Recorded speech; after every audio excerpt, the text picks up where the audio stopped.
अस्सलाम वालेकुम स्टूडेंट्स। आज हमने जो डिस्कस करना है टॉपिक वो है जी इनइक्वालिटीज। इनइक्वालिटीज के करस्पॉन्डिंग लास्ट टाइम हमने कुछ थ्योरम और उनके प्रूफ्स डिस्कस किए थे। इनइक्वालिटीज के करस्पॉन्डिंगली कि हमारे पास अगर कोई भी वैल्यूज डेट मीन्स हमारे पास जो हमारी ट्रायंगुलर प्रॉपर्टीज हैं या हमारी डिफरेंट इनइक्वालिटीज में जो हमारी प्रॉपर्टीज हैं उनमें सबसे जो इम्पोर्टेंट है वो है जी ट्रांजिटिव प्रॉपर्टी होल्ड करती है। यानी अगर a ग्रेटर देन b है और b ग्रेटर देन c है तो हमारी a की वैल्यू भी ग्रेटर देन c आएगी। सेकंड, अगर a greater than b value है हमारे पास तो ये इम्प्लाई करेगा कि हमारे पास जो दूसरी अगर हम उनमें कोई एक वैल्यू कोई पॉजिटिव या negative value both sides add करें तो तब भी इनकी इनइक्वालिटी सेम रहेगी। ठीक है। थर्ड है जी अगर हमारे पास कोई एक इनइक्वालिटी और अगर हम उस इनइक्वालिटी को किसी ग्रेटर देन स्केलर c कोई स्केलर नंबर है और उसे हम किसी ग्रेटर देन वैल्यू से मल्टीप्लाई करें तो वो ca इनइक्वालिटी सेम रहेगी ग्रेटर सी बी से। कैसे? तो इसकी एग्जांपल अगर आप देखो तो फॉर एग्जांपल अगर मेरे पास ऑलरेडी एक एलिमेंट है, एक इनइक्वालिटी दे दी गई है मुझे कि 2 है इट्स ग्रेटर देन -2। ठीक है। 2 नहीं करते, कुछ और कर लेते। Okay, 2 is greater than -4। ठीक है। अब मेरे पास एक स्केलर मैं ले लेती हूँ ओके 3 जो कि ग्रेटर देन 0 है। ठीक है। अगर मैं 3 को बोथ साइड्स मल्टीप्लाई करूँ 3 मल्टीप्लाई 2 और 3 मल्टीप्लाई -4। ठीक है। तो अगर मेरे पास ये वैल्यूज हो तो 3 मल्टीप्लाई 2 का आंसर होता है 6 और 3 मल्टीप्लाई -4 का आंसर होता है -12। तो इनके दरमियान क्या इनइक्वालिटी होगी? ग्रेटर देन की। डेट मीन्स जो हमारे पास सी ए है वो भी ग्रेटर है सी बी से। ठीक है। सी ए भी ग्रेटर है सी बी से। तो अगर हमारे पास अगर मैं यहीं पे कोई लेस देन 0 वैल्यू होती, okay for example I do it with -3 which is less than 0। ठीक है। तो ये -3 मल्टीप्लाई होगा 2 के साथ और -3 ही मल्टीप्लाई होगा -4 के साथ। ठीक है। तो यहाँ पे हमारे पास वैल्यू आ जाएगी -6 और यहाँ पे हमारे पास आ जाएगी +12। तो अब जो हमारी इनके दरमियान जो इनइक्वालिटी बन रही है वो ये हो गई। यानी पहले हमारे पास थी कि 2 ग्रेटर है -4 से। ठीक है। और एट द एंड वो हमें क्या मिल गई कि -6 इज लेस देन। तो अगर ये सी ए लेस देन सी बी हो गया क्योंकि हमारे पास जो सी था वो लेस देन 0 है। ठीक है। तो वो इन जनरली अगर हम कोई सिचुएशन लें तो उनकी कंडीशंस में ये हमारी इनइक्वालिटीज होल्ड करती हैं। ठीक है। उसके बाद हमने पढ़ा कि अगर हम कोई रियल नंबर लेते हैं जो कि 0 के इक्वल नहीं है तो उसका स्क्वायर लाजमी ग्रेटर देन 0 आएगा। और अगर हम कोई प्रोडक्ट ले रहे हैं जो कि ग्रेटर देन 0 है तो यहाँ पे वही आपका प्लस माइनस वाला रूल लगाया है हमने, जिसमें आप कहते थे कि प्लस मल्टीप्लाई प्लस। ठीक है। Minus multiply minus is equals to plus. ठीक है। Plus multiply minus is equals to minus और minus multiply plus is equals to minus. तो हमने यही वाला रूल लगाया है। अब देखें तो हमारे पास ये दो प्रोडक्ट्स ग्रेटर देन 0 आ रहे हैं। डेट मीन्स कि ये दोनों का प्रोडक्ट ग्रेटर देन 0 है।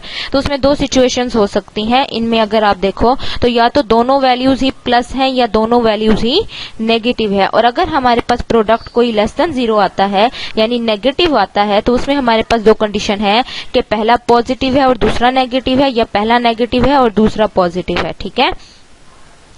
तो इन सिचुएशंस के साथ हमारी ये कुछ प्रॉपर्टीज हैं जिनको हम फर्दर आगे यूज करेंगे। ठीक है। तो आपकी बुक में इनइक्वालिटीज के सेक्शन में वो हमें कुछ एग्जांपल्स प्रोवाइड कर रहा है। पहली जो एग्जांपल हमें प्रोवाइड की गई है वो कहता है determine the set A of all real numbers x such that कि ये इनइक्वालिटी होल्ड करती है। तो सबसे पहले हम यहाँ इनइक्वालिटी से x की वैल्यू ले लेते हैं। आपको पता है कि कोई भी नंबर a में बिलोंग करेगा if and only if this condition is hold for x।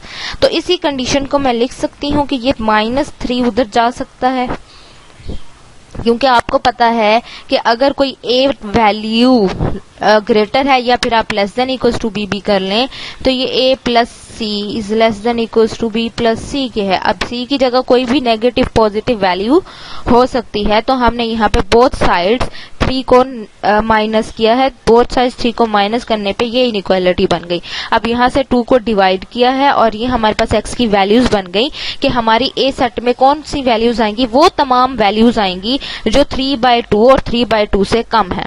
ठीक है, ओके। नेक्स्ट आपको कुछ अब सेट हमने डिस्कवर कर लिया और उसको उसी सेट बिल्डर फॉर्म में लिख लिया। बस इतना काम करना है इसमें। नेक्स्ट वो हमें सेट बी को डिस्कवर करने का कह रहा है। अब यहाँ से भी हमने एक्स की वैल्यू फाइंड आउट करनी है। ठीक है, हमें वो क्वाड्रेटिक उसमें दे रहा है हमारी इनइक्वालिटी, लेकिन क्वाड्रेटिक फंक्शन में। तो सबसे पहले हम यूं कर लेते हैं, उसने किया है x² + x - 2 is greater than 0। वो कहता है ये वैल्यू ग्रेटर देन 0 है। तो सबसे पहले उसने इस वैल्यू के फैक्टर्स बना लिए हैं। ठीक है, फैक्टर्स बन रहे थे, उसने फैक्टर्स बना लिए। अब जब उसने फैक्टर्स बना लिए तो उसने कहा कि ये दो प्रोडक्ट्स जो हैं ग्रेटर देन 0 हैं। तो यहाँ पे आपको सिचुएशन थी कि दो प्रोडक्ट ग्रेटर देन 0 कब होते हैं। दो सिचुएशंस हैं, या तो दोनों ही ग्रेटर देन 0 है या दोनों ही लेस देन 0 है। तो अब यहाँ पे भी हमारे पास दो केसेस हो गए। पहला केस कि x - 1 भी ग्रेटर देन 0 है और x + 2 भी। तो और दूसरा केस है कि दोनों ही लेस देन 0 हैं। तो पहले वाला अगर मैं केस लेके चलूं कि x - 1 ग्रेटर देन 0 है, तो यहाँ से वैल्यू आती है x ग्रेटर है 1 से, और यहाँ से अगर मैं लेके चलूं तो यहाँ से वैल्यू आती है x ग्रेटर है -2 से। यानी वो 1 से भी ग्रेटर आता है और -2 से भी। आपने अब इसको रियल लाइन पे भी चेक करते रहना है। ठीक है, हमारे पास आंसर क्या है 1, ठीक है, 2, 0, -1 -2। 1 से ग्रेटर का मतलब है इस वैल्यू और यहाँ से मजीद ग्रेटर, और इस वाली वैल्यू का मतलब है कि हमारे पास -2 और उससे भी ग्रेटर। तो यानी अगर मैं सिर्फ ये वाली बात जज करूं तो ये वाली बात इसी केस के अंदर नहीं आ जाएगी। ठीक है, यानी वो उसी का सबसेट बनेगा ना x ग्रेटर देन 1 वाला। सो वी कंक्लूड, तो अगर हम कंक्लूड करते हैं या दोनों का इंटरसेक्टिंग पार्ट लेते हैं, तो ये दोनों अगर कंडीशंस अगर हम देखें तो ये सेटिस्फाई होंगी अगर ये वाली कंडीशन हमारी गिवन हो। यानी दोनों का जो इंटरसेक्शन आ रहा है हम उस पार्ट को कंसीडर कर रहे हैं कि we must have both condition which is satisfied if and only if x greater than 1। अगर x की कोई ग्रेटर देन 1 वैल्यू होगी तो लाजमी बात है वो ग्रेटर देन -2 भी होगी। ठीक है ना, ग्रेटर देन के केस में वहां की तरफ जाना है। अब इन केस 2 कि x लेस देन -1, ठीक है, x 1 से लेस और x -2 से भी लेस, तो दोनों कंडीशन में कब ट्रू होगी दोनों, जब हमारे पास x लेस देन -2 हो। तो यानी अगर हम बी सेट को कंक्लूड करें तो उसमें ऐसे एलिमेंट हैं जो ग्रेटर देन 1 है और लेस देन -2 है। ठीक है, अब इसको इस तरह से भी लिखा जा सकता है कि आप x ग्रेटर देन 1 का एक सेट बना लें और एक x लेस देन -2 का, और उनका यूनियन ले लें। नहीं तो आपको पता है कि ये दोनों सेट अलग अलग ही बनेंगे। कैसे अलग अलग बनेंगे, उसके लिए आप अपनी रियल लाइन को कंसीडर करो। रियल लाइन में देखो तो आपके पास 0, 1, 2, -1, -2 है। ठीक है, अब -2 से छोटे इस तरफ से आएंगे और 1 से बड़े सारे इस तरफ से आएंगे। तो दो डिसजॉइंट सेट्स हैं, इस वजह से हम उनको अलग से लिखते हैं। ठीक है, अब इनको लिखने का एक और तरीका भी है कि आप इसको लिखें इंटरवल की फॉर्म में -2 से -∞ से -2 ओपन इंटरवल यूनियन। नेक्स्ट ये इंटरवल क्या आएगा 1 to +∞ तक। ओपन इंटरवल्स में आ रहा है, क्यों आ रहा है ओपन इंटरवल्स में, क्योंकि हमारे पास जो इनइक्वालिटी है वो स्ट्रिक्टली कहती है कि x लेस देन -2, यानी -2 नहीं है, इससे लेस है। ठीक है, और यहाँ पे स्ट्रिक्टली ग्रेटर की इनइक्वालिटी है, इक्वालिटी नहीं है, इसलिए यहाँ पे ओपन इंटरवल लगाया है -2 और 1 के ऊपर। ठीक है, अच्छा, ये ओपन और क्लोज इंटरवल में आप लोगों ने एक बात समझ लेनी है, पहले भी आप एफएससी लेवल पे कर चुके हैं, मैं एक दफा और बता देती हूँ। जब भी आप कोई इंटरवल लेते हो, ओपन इंटरवल यानी राउंड ब्रैकेट से भी का मतलब होता है ओपन इंटरवल। इसमें हमारे पास ए और बी एलिमेंट इस सेट के अंदर इंक्लूड नहीं होते, लेकिन ए और बी इंटरवल के अंदर यानी रेल लाइन के ऊपर ए बी वैल्यूज के दरमियान में जितनी भी वैल्यूज होती हैं वो इस इंटरवल का पार्ट होती हैं। और जब हम क्लोज्ड इंटरवल की बात करते हैं, फॉर एग्जाम्पल अगर हम क्लोज्ड ओपन की बात करें, ठीक है, तो इस सेट में हमारा ए पार्ट, क्योंकि ए साइड पे ये क्लोज्ड है तो यानी ए एलिमेंट इसमें इंक्लूड है, जबकि बी पार्ट पे ये ओपन है तो बी इंक्लूड नहीं है, लेकिन बी और ए और बी के दरमियान जितनी भी वैल्यूज हैं वो भी इसका पार्ट है इंटरवल का। ठीक है। सेकेंड, अगर हम ओपन और क्लोज की बात करते हैं तो डैट मीन्स इसमें ए एलिमेंट खुद इंक्लूड नहीं है, लेकिन ए और बी के दरमियान सब एलिमेंट्स आएंगे, और इस सेट में एक बी एलिमेंट भी इंक्लूड है। क्यों? क्योंकि इसके ऊपर ब्रैकेट क्लोज्ड है। और अगर दोनों के ऊपर ही क्लोज्ड इंटरवल हम एक बना लेते हैं तो इसमें ए और बी दोनों ही इंक्लूड है और दोनों के दरमियान जितनी वैल्यूज हैं वो भी इंक्लूड है। ठीक है। तो ऊपर क्योंकि हमारे पास हमारा -2 और 1 इंक्लूड नहीं है तो इस वजह से उनके ऊपर हमने ओपन राउंड ब्रैकेट यानी ओपन इंटरवल को शो कर रही है। ठीक है। नेक्स्ट आपको डिटरमाइन, इसी तरह से बिल्कुल एक्स की वैल्यूज आपने यहाँ पे भी एक्स की वैल्यूज फाइंड करनी है। ठीक है। और उसके बाद उससे डिटरमाइन करना है कि आया, अब आपको पता है कि एक फ्रैक्शन जो है वो लेस देन 0 कब बन सकती है, जब दोनों में से कोई एक नेगेटिव हो, जब दोनों में से कोई एक फैक्टर नेगेटिव हो। ठीक है। तो आपने उसी फैक्टर को लेके जाना है कि उनमें से कौन सी वैल्यू नेगेटिव है, कौन सी पॉजिटिव हो सकती है। ओके। नेक्स्ट इसी तरह से इनइक्वालिटीज की ही एग्जांपल को लेके चल रहे हैं। अब वो नेक्स्ट कहता है, वो कहता है अगर हमारे पास a की value greater than equal to 0 हो और b की वैल्यू भी ग्रेटर देन इक्वल टू 0 हो, यानी नॉन नेगेटिव वैल्यूज हो, तो फिर हमारे पास a लेस देन b होगा if and only if a square less than b हो, if and only if square root a less than हो स्क्वायर रूट b से। यानी ये तीन स्टेटमेंट्स आपके पास इक्विवेलेंटली आती हैं। इक्विवेलेंट की मतलब यानी अगर मैं यहां से दूं और मैं कहूं प्रूव करो कि ये होल्ड करती है, फॉर एग्जाम्पल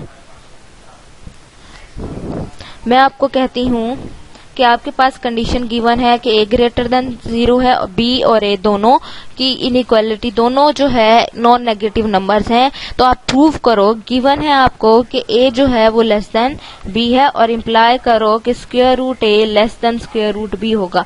यानी इसको किसी भी तरह से मैं पूछ सकती हूँ, पहली का तीसरी के साथ लिंक पूछा जा सकता है, एक दूसरे से इक्विवेलेंट है। तो यहाँ पे आपके प्रूफ में यहाँ पे उसने सारी की हुई है कि आप किस किस तरह से उसको प्रूव कर रहे हो। उसकी geometric mean, arithmetic geometric mean inequality को यूज किया गया है।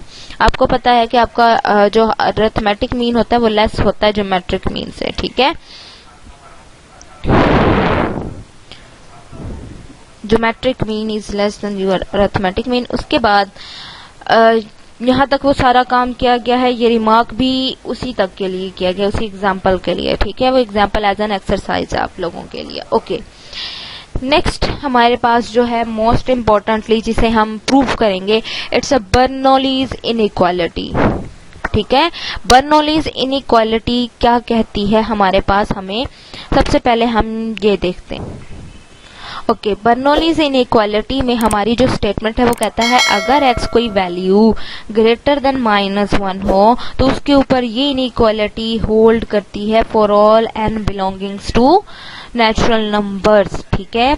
तो दैट मीन्स अगर मैं इसको देखना चाहूँ तो वो कहता है कि x ग्रेटर देन -1 हो तो ये इम्प्लाई करता है कि 1 + x होल की power n is greater than equal to 1 plus nx for all n belongings to the natural number 2 है। तो हमने ये इनइक्वालिटी प्रूव करनी है।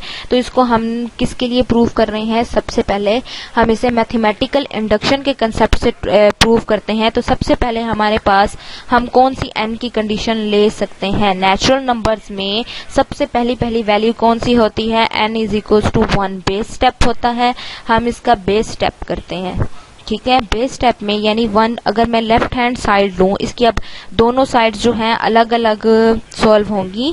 ठीक है। क्योंकि हमारे पास दो इनइक्वालिटीज हैं तो मैं इनइक्वालिटी की सबसे पहले लेफ्ट हैंड साइड ले लेती हूँ, 1 + x whole raise to power n। ठीक है। आप चाहे तो वो p ऑफ n वाला कंसेप्ट भी लेके चल सकते हैं। तो यहाँ से 1 + x whole raise to power 1 equal आ गया 1 प्लस एक्स के, ठीक है। और राइट हैंड साइड की अगर मैं बात करती हूँ तो वो है हमारे पास 1 प्लस एन एक्स, 1 प्लस 1 एक्स, 1 प्लस एक्स, दोनों साइड्स क्या आ गई, इक्वल आ गई। तो हमारे पास क्या कंडीशन है, ग्रेटर देन इक्वल टू, तो यानी इक्वल आ गया, यानी हमारे पास जो पी ऑफ एन स्टेटमेंट है वो ट्रू हो गई। तो बेस स्टेप के लिए हमारी सिचुएशन ट्रू है। ओके, नेक्स्ट हम क्या करते हैं, हम नेक्स्ट ले लेते हैं, हमने सपोज कर लेना है हमारा ब्रिज स्टेप है। तो ब्रिज स्टेप में हम सपोज कर रहे हैं कि किसी n is equal to k के लिए हमारी पी ऑफ के स्टेटमेंट जो है वो ट्रू है। दैट मीन्स 1 प्लस एक्स की पावर जो k है वो ग्रेटर देन इक्वल्स टू होता है 1 प्लस के एक्स के, ठीक है। अब हमने इसे प्रूफ करना है for n is equals to k plus 1, ठीक है। तो अगर मैं कंसीडर करती हूँ 1 plus x raise to power k plus 1, तो ये वैल्यू इसे मैं लिख सकती हूँ 1 प्लस एक्स की पावर k, ठीक है। अब इसी इनइक्वालिटी, क्योंकि हमें पता है कि इसकी वैल्यू कि अगर हम 1 प्लस एक्स की पावर k की वैल्यू की जगह अगर हम ये रिप्लेस करें तो अगली जो भी वैल्यू होगी उसकी इस वैल्यू के साथ क्या कंडीशन होगी, ग्रेटर देन इक्वल टू की। तो 1 प्लस एक्स मल्टीप्लाई हो जाएगा 1 प्लस के एक्स के साथ, ठीक है। ओके, नेक्स्ट हमने अब अगली जो वैल्यूज आएंगी वो इसके साथ इक्वलिटी होंगी लेकिन इसके साथ नहीं होंगी, हमने इसके इक्वल लेके जा रहे हैं अभी, ठीक है। तो इसके इक्वल में 1 प्लस के एक्स प्लस के एक्स स्क्वायर, यही वैल्यूज आती हैं। इसको हम यूं लिख सकते हैं 1 प्लस के प्लस 1 एक्स प्लस के एक्स स्क्वायर।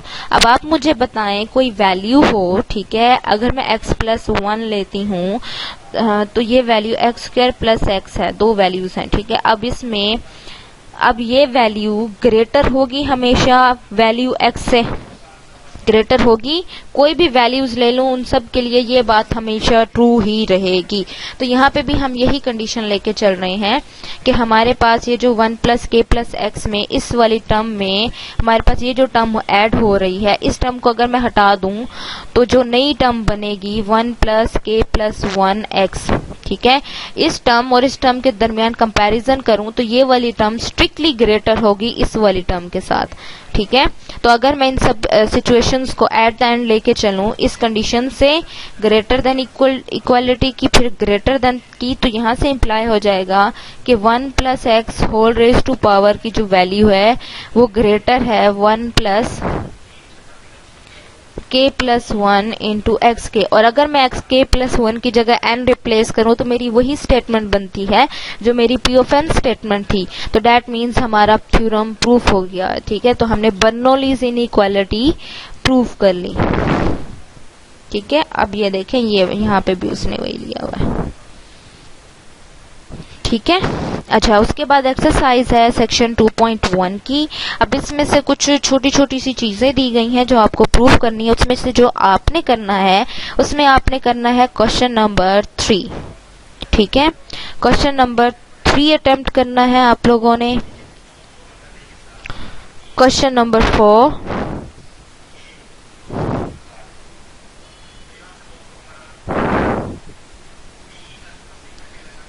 क्वेश्चन नंबर 7, ठीक है।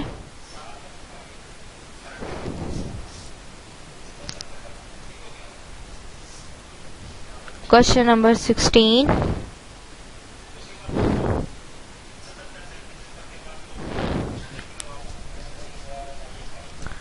बस अभी आप 2.1 सेक्शन में से आपने इतने ही क्वेश्चंस करने हैं, ठीक है।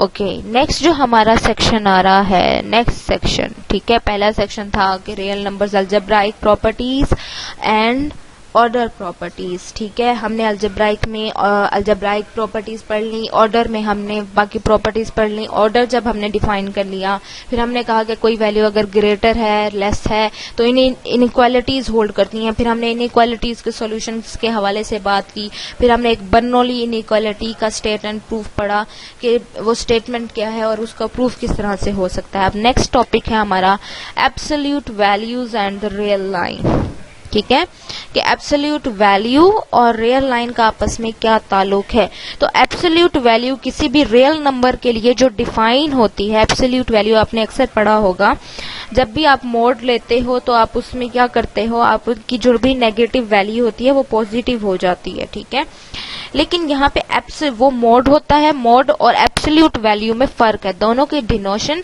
यानी जो हम इन्हें डिनोट करते हैं, यानी जिससे हम इस एलिमेंट को जाहिर करते हैं, लिखते हैं, डिनोट करते हैं, वो चीज सेम है, लेकिन दोनों की एप्लीकेशन डिफरेंट है। जो हमारी एब्सोल्यूट वैल्यू है वो क्या करती है, अगर मोड के अंदर वैल्यू पॉजिटिव है तो आंसर पॉजिटिव आ जाता है, अगर मोड के अंदर वैल्यू 0 है तो आंसर 0 आ जाता है। जैसे आप फंक्शन करते हो, जैसे आपका कोई भी फंक्शन होता है, आप डिफाइन करते हो x+1, इसे कोई भी इनपुट देते हो, वो क्या करता है, आउटपुट में उसमें एक वैल्यू मजीद ऐड करके दे देता है।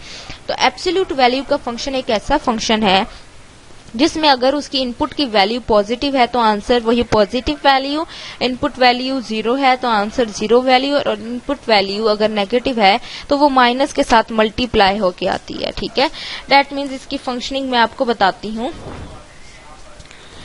इसकी फंक्शनिंग कुछ इस तरह की है, फॉर एग्जाम्पल कि अगर मेरे पास मोड ऑफ 3 वैल्यू लिखती हूँ तो मेरे पास आंसर आता है 3, यानी positive positive, mod of 0 is equals to 0। लेकिन अगर मोड ऑफ मैंने लिख दिया -3, यानी a की वैल्यू है -3, तो इसमें हमारे पास माइनस इंटू -3, डैट मीन्स ये पॉजिटिव 3 हो जाता है। ठीक है, तो इस तरह से ये वैल्यू काम करती है, इस तरह का ये फंक्शन है। ठीक है, अच्छा, अब उसके बाद इसी एब्सोल्यूट फंक्शन की कुछ प्रॉपर्टीज दी गई हैं। ठीक है, पहली प्रॉपर्टी देता है कि अगर कोई दो वैल्यूज मल्टीप्लाई हो रहे हैं और उनका एब्सोल्यूट लिया जाए तो वो इक्वल आता है दो अलग अलग वैल्यू के एब्सोल्यूट और फिर उनका मल्टीप्लीकेशन। ठीक है, फिर कहता है कि अगर आप किसी वैल्यू का स्क्वायर ले लें तो उसका स्क्वायर और उसकी एब्सोल्यूट वैल्यू का स्क्वायर सेम होंगे फॉर ऑल वैल्यूज ऑफ ए। ठीक है, और इस पार्ट को प्रूव करने के लिए हम इसी का ए पार्ट यूज कर रहे हैं। सेकंड में वो कहता है अगर मेरे पास एक नॉन नेगेटिव वैल्यू है और किसी वैल्यू का एब्सोल्यूट उस नॉन नेगेटिव वैल्यू से लेस एन इक्वल टू कब होगा, इफ एंड ओनली इफ की कंडीशन है, यानी ये होल्ड करेगा अगर ये वाली वैल्यू होल्ड करे, यानी ए वैल्यू जो है वो -c और c के दरमियान अगर लाई करे तो फिर मैं कहती हूँ कि तो फिर ऐसा पॉसिबल है। ठीक है, दूसरी कंडीशन, लास्ट कंडीशन कहती है कि कोई भी वैल्यू खुद जो है वो अपने नेगेटिव एब्सोल्यूट और अपने खुद के एब्सोल्यूट की वैल्यू के दरमियान लाई करती है। तो इस पार्ट को प्रूव करने के लिए, इस चौथे पार्ट को प्रूव करने के लिए तीसरा पार्ट यूज किया गया, यानी अगर हम पहले और तीसरे का प्रूव कर लें तो दूसरा और चौथा एज इट इज हो जाएगा। तो पहले को प्रूव करने के लिए हमारे पास हम केसेस बना रहे हैं। ठीक है, सबसे पहला केस जो हम बना सकते हैं, हमारे पास क्या वैल्यूज हो सकती हैं। ठीक है, हमारे पास जो भी कंडीशंस हम ले रहे हैं, ठीक है, उनके अकॉर्डिंग ही हम लेके चलेंगे। हमारे पास गिवन है एब्सोल्यूट ऑफ ए बी। ठीक है, तो एब्सोल्यूट ऑफ ए बी है तो हमारे पास दो कंडीशन हो सकती हैं, आया ये प्रोडक्ट जो है वो 0 है। जब इस प्रोडक्ट में कोई भी एक, ये 0 हो या ये 0 हो, कोई फर्क नहीं पड़ता, हमारे पास ये वैल्यू, ठीक है, इनकी वैल्यू 0 है, तो ये इंप्लाई करेगा कि ये मोड ऑफ ए बी की जो वैल्यू है वो भी 0 है। अगर ये प्रोडक्ट 0 है तो अब इसमें से दो सिचुएशंस होंगी, आइदर ए 0 है या और बी 0, यानी कोई एक 0 है। ठीक है, ओके, कोई एक 0 है तो फॉर एग्जाम्पल लेट कर लेते हैं कि ए की वैल्यू 0 है, तो यहाँ पे मोड ऑफ ए जो है वो 0 आ गया। अब मोड ऑफ बी, क्योंकि हम b का सपोज कर रहे हैं कि वो नॉट इक्वल्स टू 0 है, तो जाहिर बात है ये भी नॉट इक्वल्स टू 0 होगा। लेकिन जब हम इन दो वैल्यूज को मल्टीप्लाई करेंगे तो ये आ जाएगा 0 मल्टीप्लाई मोड ऑफ b, जो भी वैल्यू आएगी वो 0 से मल्टीप्लाई हो गया तो 0 आ जाएगी। तो यानी फर्स्ट कंडीशन तो होल्ड करती है कि जी हाँ जी इक्वल है। ठीक है, पहला केस में तो ट्रू हो गया। ठीक है, जिसमें हमने लिया कि ये प्रोडक्ट जो है या इन दोनों में से कोई भी एक वैल्यू जो है वो 0 है। ठीक है, दोनों में से कोई एक वैल्यू जो है वो 0 है। ठीक है, अब हमने क्या सपोज करना है कि इन दोनों की वैल्यू जो है, दूसरा केस, ठीक है। दूसरा केस हम लेते हैं कि दोनों की वैल्यू, अगर हमारे पास जो दूसरा केस है उसमें भी फर्दर पार्ट्स आएंगे कि दोनों जीरो नहीं है। दोनों जीरो नहीं है तो दो सिचुएशंस मतलब मजीद केसेस बनते हैं। पहला कि दोनों ही ग्रेटर देन जीरो हैं, दोनों की वैल्यू कोई ग्रेटर देन जीरो है। सेकंड, कोई एक पहला लेस देन जीरो है, दूसरा ग्रेटर देन जीरो है। ठीक है, पहला ग्रेटर देन जीरो है और दूसरा लेस देन जीरो है। ठीक है, और फिर तीसरी कंडीशन कि दोनों ही लेस देन जीरो हैं। ठीक है, तो ये चार पार्ट्स बनते हैं। अगर ये दोनों ही ग्रेटर देन जीरो हैं तो लाजमी बात है कि हमारी जो ए बी की वैल्यू आएगी वो ये जो ए बी आएगा वो भी ग्रेटर देन जीरो। ठीक है, अच्छा इसको थोड़ा सा करते हैं इस तरह से कि ये इंप्लाई करेगा आपकी ए बी की वैल्यू ग्रेटर देन जीरो, ये इंप्लाई करेगा कि प्रोडक्ट की वैल्यू लेस देन जीरो, ये इंप्लाई करेगा कि ए बी की वैल्यू भी लेस देन जीरो। यानी एक positive plus minus minus, negative negative plus होता है तो ए बी की वैल्यू ग्रेटर देन जीरो। ठीक है, अगर अब देखें हमारे पास क्या सिचुएशंस होती हैं। ठीक है, अब हमारे पास हम इनका डेरिवेटिव यानी एब्सोल्यूट फंक्शन के हवाले से भी बात कर लेते हैं। ठीक है, यानी अगर मैं a अगर ग्रेटर देन जीरो है तो मोड ऑफ ये इंप्लाई करेगा कि मोड ऑफ a की वैल्यू इक्वल है पॉजिटिव a के। ठीक है, और अगर a की वैल्यू लेस देन जीरो है तो ये इंप्लाई करेगा कि मोड ऑफ a की वैल्यू इक्वल है माइनस a के।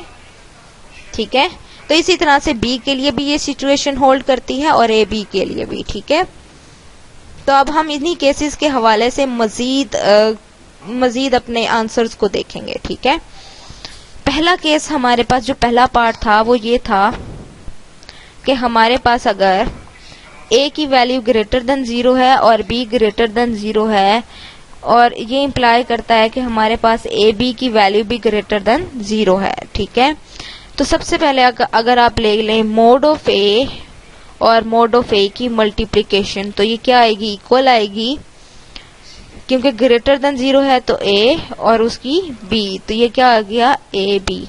अब क्योंकि ए बी भी ग्रेटर देन जीरो है तो यही value mod of a b absolute of a b की भी वैल्यू का आंसर भी यही आएगा पॉजिटिव ए बी। तो ये आंसर यानी पहले केस के लिए ट्रू हो गया। अच्छा next, a less than zero b greater than zero, it implies a b is less than zero. ठीक है, तो इसमें हमारे पास मोड ऑफ a की वैल्यू है minus a, absolute of b की वैल्यू है हमारे पास पॉजिटिव b, और यहाँ पे एब्सोल्यूट ऑफ ए बी की वैल्यू है हमारे पास नेगेटिव ए बी। ठीक है, तो यहाँ से अगर हम देखें तो absolute a absolute b value आती है माइनस a इंटू बी, से हम लिख सकते हैं माइनस ए बी। ठीक है, बिल्कुल इसी तरह के बाकी दो केसेस आपने प्रूव करने हैं। ठीक है, और उन्हीं के साथ आपका जो पहली लाइन है वो आपकी प्रूव हो जाएगी। ठीक है, अच्छा अब उसके बाद तीसरे पार्ट की तरफ जाते हैं, क्योंकि दूसरा पार्ट बिल्कुल आपने पहले वाले पार्ट को यूज करना है, लेकिन उसमें क्या हो गया, जहां पे हम बी ले रहे हैं वहां पे आपने दोबारा ए का ए के साथ ही ले लेना है। ठीक है, चलें जी, अब नेक्स्ट देखें। नेक्स्ट में वो आपको कह रहा है कि if mod of a is less than equals to c then we have both, कि a less than equals to c भी है और minus a less than equals to c भी है। ठीक है, which is equivalent to this. तो हम ना दो अलग अलग पार्ट में उसको प्रूव करना चाह रहे हैं, यानी हमारे पास जो इनइक्वालिटी थी उसको हम प्रूव करना चाह रहे हैं। तो अब हम उस इनइक्वालिटी को प्रूव करने के लिए हम कन्वर्स वाली कंडीशंस यूज कर रहे हैं। बेसिकली हम कर क्या रहे हैं, हमें प्रूव करना था कि अगर mod of a is less than equals to c है तो ये इंप्लाई करता है इफ एंड ओनली इफ की कंडीशन है अगर minus c less than equals to a is less than equals to c हो। यानी हम यहाँ से हम दो बातें लिख सकते हैं कि a की value less than equals to c है, दूसरी a की value greater than equals to c है, माइनस c है सॉरी। ठीक है, ग्रेटर देन इक्वल टू, यानी हमने ये वाला पार्ट और फिर यहाँ से ये वाला पार्ट दो अलग अलग पार्ट में लिख लिए। ठीक है, और साथ एंड की कंडीशन लगा ली। तो अब ये दो कंडीशंस हैं, तो इन दो कंडीशंस में से हम जब सपोज कर लेते हैं तो हम इसका कन्वर्स लिखते हैं। तो किसी भी स्टेटमेंट का कन्वर्स जब लिखना होता है दैट मीन्स ये सी ग्रेटर देन इक्वल्स टू ए हो जाएगा, और ये वाली कंडीशन हमारे पास क्या आ जाएगी, A less than equals to minus C.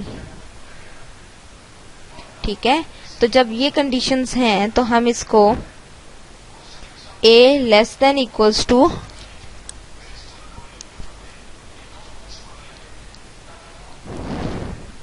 And A greater than, अब ए से, एक मिनट यहाँ पे गलती होगी, ए यहाँ पे भी लेस की तरफ जा रहा है, यहाँ पे भी ए यहाँ ग्रेटर हो रहा है। ठीक है, तो ए ग्रेटर है यहाँ पे अब सी से और लेस है ये माइनस सी से, यानी जो इनइक्वालिटी में यहाँ पे माइनस सी आ रहा था यहाँ पे पॉजिटिव सी, अब वो वैल्यूज चेंज हो गया। अब ये कन्वर्स स्टेटमेंट है, हमने इसको सपोज कर लिया है। ठीक है, अब इसको सपोज करके हम आगे मूव कर रहे हैं। ठीक है, यानी हमने इसका कन्वर्सली सपोज किया, कन्वर्सली सपोज करके वहां से हमारे पास ये कंडीशंस आ गई और ये कंडीशंस बिल्कुल ही इक्विवेलेंट है इस कंडीशन के।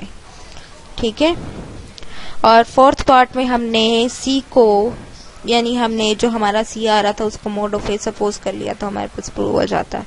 अच्छा, उसके बाद जो नेक्स्ट है हमारे पास, it's a triangular inequality of absolute values, यानी अगर हमारे पास कोई सी दो रियल नंबर्स हैं तो अगर हम उनकी एडिशन का कोई एब्सोल्यूट वैल्यू फाइंड करते हैं तो ये हमेशा लेस देन इक्वल्स टू आएंगी दोनों के सम के। ठीक है, अब इसको प्रूव करने के लिए हम ऊपर वाले थ्योरम का फोर्थ पार्ट ही यूज कर रहे हैं। उसके लिए हम उसको अलग से ए वैल्यू के लिए लगा रहे हैं और बी वैल्यू के लिए ले रहे हैं, और फिर हम इनको, यानी इन दोनों इनइक्वालिटीज को सम अप कर रहे हैं। जब हम उनको सम अप करते हैं तो हमारे पास ये इनइक्वालिटी बनती है, यानी ये वाली वैल्यू पॉजिटिव के साथ भी और नेगेटिव भी, यानी ये इसी के एब्सोल्यूट वैल्यू में हमारे पास इसी की एब्सोल्यूट वैल्यूज के साथ, यानी हमने दोबारा से फिर वही फोर्थ प्रॉपर्टी लगाई है, लेकिन इस दफा हमने ए प्लस बी को, यहाँ पे जो हमारा ए है अब यहाँ पे वो ए की वैल्यू ए प्लस बी, यानी ये पूरी value as a a behave कर रही है, यानी एक सिंगल वैल्यू के साथ। ठीक है, जस्ट इतनी सी बात है। बिल्कुल इसी तरह से ये दो क्रोलरीज भी प्रूव की गई हैं। ठीक है, ये भी बिल्कुल उसी मेथड पे, यहाँ पे तो सिर्फ इतना हो गया है कि पॉजिटिव, यहाँ पे हमने जो सेकेंड पार्ट है इसमें हमने क्या किया, हम इसको लिख सकते हैं ए प्लस माइनस बी। ठीक है, तो यहाँ पे बिल्कुल वैसे ट्रायंगुलर इनइक्वालिटी लगाई। जब triangular inequality absolute of minus b पे लगती है तो जब हम इस पे लगाते हैं कि minus b is less than 0, तो यहाँ पे हमारे पास एब्सोल्यूट का फंक्शन क्या आता है, माइनस इंटू माइनस बी, तो ये पॉजिटिव बी और पॉजिटिव बी का एब्सोल्यूट बी। तो बिल्कुल इसी तरह से हमने ये सेकंड पार्ट किया और बिल्कुल इसी तरह से फर्स्ट पार्ट में हमने उसको जस्ट 2 दफा उसकी वैल्यूज को यूज किया हुआ है। ठीक है, और इसी तरह से वो क्रोलरी में कहता है नेक्स्ट, इसे प्रूव करने की इतनी जरूरत नहीं है, ये किसी एन टर्म्स के लिए दिया गया। ये भी बिल्कुल वही चीज है जो आपने 2 वैल्यूज के लिए ट्रायंगुलर इनइक्वालिटी प्रूव की है, उसी ट्रायंगुलर इनइक्वालिटी को वो एन वैल्यूज के लिए प्रूव कर रहा है। जस्ट इतनी सी चीज है। उसके बाद कुछ एग्जाम्पल्स हैं जो इन्हीं थ्योरम्स और इन्हीं एग्जाम्पल्स से रिलेटेड है। ठीक है, इन्हीं वैल्यूज, इन्हीं क्रोलरीज और इन्हीं एग्जाम्पल्स से रिलेटेड ये एग्जाम्पल्स हैं, तो इन्हें आप कर लेंगे। उसके बाद रियल लाइन के बारे में कह रहा है क्या, convenient and familiar geometric interpretation. अगर हम फेमिलियर ज्योमेट्रिक इंटरप्रिटेशन की बात करें तो एक स्ट्रेट लाइन होती है जिसके अब ऊपर हम रियल नंबर्स को जो है इस तरह से डिनोट करते हैं, तो इसे हम एक रियल लाइन कहते हैं। ठीक है, फिर हम 2 एलिमेंट्स के डिस्टेंस की बात करते हैं कि 2 एलिमेंट्स में डिस्टेंस कितना होगा या कितना छोटा हो सकता है। ठीक है, तो इसके हवाले से हम पढ़ेंगे। ठीक है, तो इसके हवाले से अगर हम पढ़ें तो हमारे पास पहली डेफिनेशन आती है नेबरहुड ऑफ एनी नंबर, कि किसी भी एलिमेंट की नेबरहुड में कौन कौन से नंबर्स पाए जाते हैं। तो उसके लिए हम कहते हैं कि हम उसके लिए एक एरिया फिक्स कर लेते हैं। जैसे फॉर एग्जांपल आप अपने घर के इलाके में कहते हैं कि आपके ब्लॉक में इतने घर हैं जो आपकी नेबरहुड में आते हैं। कितने घरों की नेबरहुड में लोगे, आप कहते हो कि आपके जस्ट इस ब्लॉक के अंदर, यानी आप जिस गली में रहते हो उस गली के अंदर जितने घर हैं वो आपकी नेबरहुड में आते हैं, या आपकी गली और उसके साथ जो गली है यानी आपके घर की बैक साइड पे जो घर हैं वो सब आपकी नेबरहुड में आते हैं। ये अब आपने तय करना होता है ना कि आपने अपनी नेबरहुड कितने हद तक रखनी है, कितने हद तक की होनी चाहिए। तो उसके लिए हम सपोज करते हैं कि कोई एब्सोल्यूट वैल्यू है जो ग्रेटर देन 0 है और ये लेस देन 1 होती है हमेशा। लेस देन 1 कोई भी नंबर होता है, ठीक है। तो इसे हम एब्सोल्यूट नेबरहुड भी कहते हैं, यानी एब्सोल्यूट रेडियस की नेबरहुड, ठीक है। इसे हम शो करते हैं V एप्सिलॉन रेडियस, और A जो है जिस पॉइंट की हम निकालना चाह रहे हैं। तो हम रियल नंबर्स में से ऐसे पॉइंट्स लेते हैं जिसका उस मेन पॉइंट के साथ जो डिस्टेंस होता है वो लेस देन एप्सिलॉन हो, ठीक है, यानी वो उस रेडियस के अंदर आ जाए। तो फिर हम कहते हैं कि जो हमारा सेट बनना है इन तमाम पॉइंट्स का, ये जो है ये हमारी एप्सिलॉन नेबरहुड का सेट है। अब यहाँ पे देखिए, यहाँ पे हमें बता रहा है कि एप्सिलॉन, अगर आप देखो तो बेसिकली वो इस इक्वेशन को अगर मैं सॉल्व करूँ, ये भी तो एब्सोल्यूट फंक्शन की बात कर रहा है ना। तो एब्सोल्यूट फंक्शन से बेसिकली जब हम दो रियल नंबर्स के दरमियान एब्सोल्यूट फंक्शन लगाते हैं तो बेसिकली वो हमें डिस्टेंस बताता है उन दो एलिमेंट्स के दरमियान। डिस्टेंस की बात अगर हम करें तो हम कहते हैं अगर हमारा ये डिस्टेंस कोई एप्सिलॉन नेबरहुड है और उस एप्सिलॉन नेबरहुड के अंदर जितने एलिमेंट्स आएंगे उन्हें मैं कहूंगी कि वो एप्सिलॉन नेबरहुड बनाते हैं। तो अगर मैं इस एब्सोल्यूट की डेफिनेशन को थोड़ा सा रिमोडिफाई करें तो ये हमारे पास ये ऐसे लिखी जाती है, वो जो हमने पीछे अभी थ्योरम प्रूफ किया उसके लिहाज से। फिर हम ए की वैल्यू को दूसरी तरफ ले जाएं तो ये बनती हैं वो वैल्यूज, ठीक है। ये इन वैल्यूज, ये इनइक्वालिटी हमें क्या कहती है, ये इनइक्वालिटी हमें बताती है कि ये जो वैल्यूज एक्स की होंगी ये कहाँ लाए करेंगी। तो वो कहता है ये एक इंटरवल होगा ए माइनस एप्सिलॉन और ए प्लस एप्सिलॉन के दरमियान वैल्यूज रहेंगी, दरमियान रहेंगी। तो यानी अगर मैं इसको इंटरवल की फॉर्म में लिखना चाहूं तो ये एक ओपन इंटरवल होगा ए माइनस एप्सिलॉन से ए प्लस एप्सिलॉन तक का, ठीक है। नेबरहुड की डेफिनेशन आ गई, ठीक है। और इसे रिप्रेजेंट हमने क्या करना है, आप इसे सेंटर कह लो या मेन एलिमेंट कह लो कि जिसकी नेबरहुड हम निकालना चाह रहे हैं, ठीक है। और एप्सिलॉन क्या है, वो नंबर जितने रेडियस तक या जितने एरिया तक हम उसकी नेबरहुड निकालना चाह रहे हैं कि रियल नंबर्स में इस नंबर के दरमियान यानी इस नंबर के एप्सिलॉन एरिया में कितने नेबर्स रहते हैं या कितने नंबर्स उसके साथ रहते हैं या इस एरिया के अंदर, ठीक है। आगे हम इसी से रिलेटेड इंशाल्लाह नेक्स्ट टाइम पे थ्योरम्स करेंगे, ठीक है। इसी टर्म से रिलेटेड और इसी एग्जाम्पल से रिलेटेड कि ये नेबरहुड्स क्या होती हैं। फिलहाल हम इसकी डेफिनेशन आप देखें, ठीक है। इंशाल्लाह नेक्स्ट लेक्चर में हम बाकी की चीजें करेंगे। अल्लाह हाफिज।